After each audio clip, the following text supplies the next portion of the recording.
Hello friends, welcome to Radhima kitchen. எல்லாரும் எப்படி இருக்கீங்க? இன்னைக்கு நம்ம வீடியோவில் என்ன பார்க்க போறோம்னா டின்னர் ரெசிபி தான் பார்க்க போறோம். இன்னைக்கு நைட்டுக்கு வந்து நான் வெஜிடபிள் பாஸ்தா பண்ண போறேன். இது எப்படி பண்ணலாம், இதுக்கு என்னென்ன தேவை பார்த்துக்கலாம் வாங்க. வெஜிடபிள் பாஸ்தாக்கு என்னென்ன தேவைன்னு பார்த்துக்கலாங்க. ஒரு வெங்காயம் பொடியாக நறுக்கி வச்சிருக்கேன்.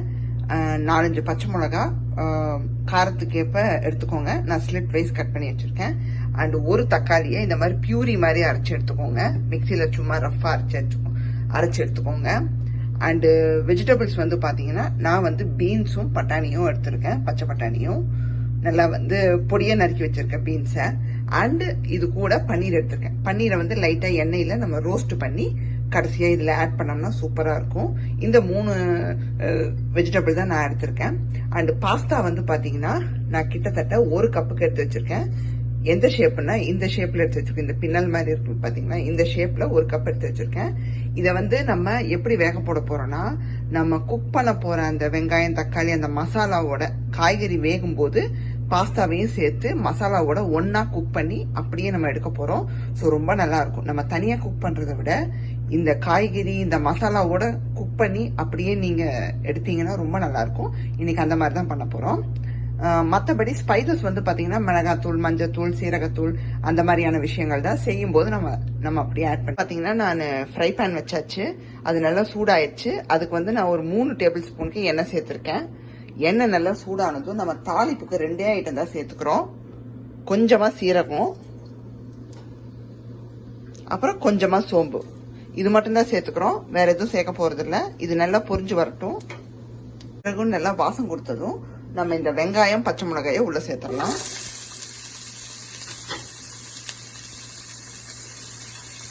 நம்ம வெங்காயத்தை ஃபுல்லா சேர்த்தியாச்சு. வெங்காயத்தை சேர்த்துட்டு நல்லா கலந்து விட்டுருங்க. கலந்ததுக்கு அப்புறமா நம்ம எப்பவும் சேர்க்கறத வெங்காயத்துக்கு அப்புறம் அந்த ரெசிபிக்கு தேவையான அளவு உப்பு சேர்த்துக்கோங்க. இது கூடவே ஒரு 1/4 ஸ்பூனுக்கு இஞ்சி பூண்டு விட்டு சேர்த்துக்கோங்க. ரொம்ப தேவைப்படாது, 1/4 ஸ்பூன் போதுமானது. இப்போ வெங்காயம் வந்து நல்லா பொன்னிறமா வதங்கி வரட்டும். பார்த்தீங்கன்னா வெங்காயம் நல்லா வதங்கி வந்துருச்சு. இப்போ வந்து நம்ம டொமேட்டோ பியூரியை உள்ள சேர்த்துக்கலாம். டொமேட்டோ பியூரியை உள்ள சேர்த்துனதும் நம்ம ஸ்பைசஸும் சேர்த்துக்கலாம். அதோட சேர்ந்து பச்சை வாசம் எல்லாம் போகட்டும். ஒரு 1/4 ஸ்பூனுக்கு மஞ்சத்தூள் சேர்த்துக்கோங்க. 1 ஸ்பூனுக்கு நான் மிளகாத்தூள் எடுத்துக்கேன். என்னோட மிளகாத்தூள்ல தனியாத்தூளும் சேர்ந்து தான் இருக்கும், அதனால மொத்தமாக 1 ஸ்பூன் எடுத்துக்கேன். அப்புறம் இந்த கரம் மசாலா தூள் ஒரு 1/4 ஸ்பூன் சேர்த்துக்கோங்க. ரொம்ப சிம்பிள் மசாலா தான். நம்ம ரொம்ப எல்லாம் போடணும்னு இல்லை, சீரகம் மிளகு அதெல்லாம் போடணும்னு இல்லை. இந்த 3 ஐட்டம் மட்டும் போட்டால் போதும். இப்போ நல்லா கலந்து விட்டுருங்க. கலந்து விட்டுட்டு நம்மளுக்கு அந்த பச்சை வாசம் போனதும் காய்கறியை சேர்த்துக்கலாம். காய்கறியை சேர்த்துக்கோங்க. நம்ம வந்து நல்லா பரட்டி விட்டுடலாம். இந்த மசாலாவோட பரட்டி விட்டுட்டு அதுக்கப்புறம் நம்ம தண்ணி சேர்த்துக்கலாம். அதுக்கப்புறமா நம்ம எடுத்து வச்சிருக்கிற இந்த அதை அப்படியே டைரக்டா உள்ள சேர்த்துருங்க. சேர்த்துட்டு நல்லா கலந்து விட்டுட்டு நம்ம தேவையான அளவு தண்ணி சேர்த்துக்கலாம்.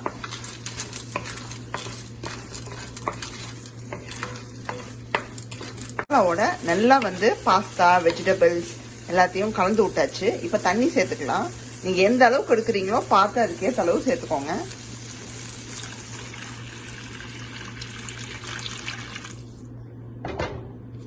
சேர்த்துட்டு நல்லா கலந்து விட்டுட்டு நீங்க என்ன பண்ணுங்க, உப்பு காரம் எல்லாம் செக் பண்ணிக்கோங்க. செக் பண்ணிட்டு ஒரு லிட்டு போட்டு மூடிடுங்க. நம்ம அந்த வெஜிடபிள்ஸோட பாஸ்தாவும் நல்லா வெந்து வரட்டும். இப்போ இந்த சைட்ல நம்ம வந்து பன்னீரை ரோஸ்ட் பண்ணிடலாங்க.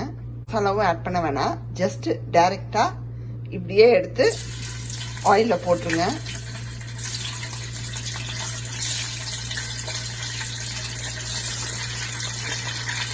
இந்த லைட்டா ஒரு கோல்டன் கலர்ல பொரிச்சு வச்சுக்கலாம். நீரை உள்ள சேர்த்துட்டு மெல்லமா கலந்து விடுங்க. பாருங்க அப்படியே பொரிஞ்சிட்டு வருது. பார்த்தீங்கன்னா நமக்கு பன்னீர் ரெடி ஆயிடுச்சுங்க. நல்லா வந்து பொரிஞ்சு வந்துருச்சு. இதுக்கு மேலே நம்ம ரோஸ்ட் பண்ண வேணாம். இதை அப்படியே வடிச்சுட்டு நம்ம எதில் எடுத்தோமோ அதுலேயே வச்சிருங்க. இந்த மாதிரி ஒரு பவுல்லையே போட்டு வச்சிருங்க. அப்பப்போ இன் பிட்வீன் திறந்து பார்த்துக்கோங்க. நமக்கு பாஸ்தா எந்த அளவுக்கு வெந்திருக்கு, காய்கறி எந்த அளவுக்கு வெந்திருக்குன்னு செக் பண்ணிக்கோங்க. இது பார்த்தீங்கன்னா நமக்கு பாஸ்தா வந்து 90% குக் ஆயிடுச்சுங்க. ஆல்மோஸ்ட் ஒரு மாதிரி என்ன சொல்ற ஃபுல்லாக குக்கான பக்குவத்துக்கு வந்துருச்சு. இப்போ இந்த மசாலா வந்து லைட்டாக இருக்கு பார்த்தீங்களா, தண்ணி மாதிரி. இந்த ஸ்டேஜில் நம்ம பன்னீர் ஆட் பண்ணிடலாம். ஏன்னா இருக்கிற அந்த கொஞ்சம் மசாலால இந்த பன்னீர் நல்லா கலந்து விட்டுறலாம். நம்ம கடைசியாக அந்த பாஸ்தா வந்து குக் ஆகி இந்த தண்ணியை நம்ம சுண்டுற ஓரத்தில் தான் நம்ம பன்னீரை போடணும். பார்த்தீங்கன்னா வெஜிடபிள் பாஸ்தா சூப்பராக ரெடி ஆயிடுச்சு. மசாலா எல்லாம் நல்லா வந்து ட்ரை ஆயிடுச்சு. இப்போது நம்ம எடுத்து வெட்டி வச்சிருக்கிற வெங்காயத்தாளை சேர்த்து நல்லா ஒரு கலந்து விட்டுட்டு நம்ம இறக்கிடலாங்க. ஃபைனலாக ஒன்று சொல்லிக்கணுங்க, சர்வ் பண்ணுறதுக்கு முன்னாடி உங்களுக்கு சீஸ் பிடிக்கும்னா இது மேலே அப்படியே சீஸை நல்லா எந்த அளவுக்கு உங்களுக்கு பிடிக்குமோ அந்த மொசரல்லா சீஸை துருவி போட்டுட்டு மூடிடுங்க. அந்த சீஸ் மெல்ட் ஆகிற அளவுக்கு விட்டுருங்க.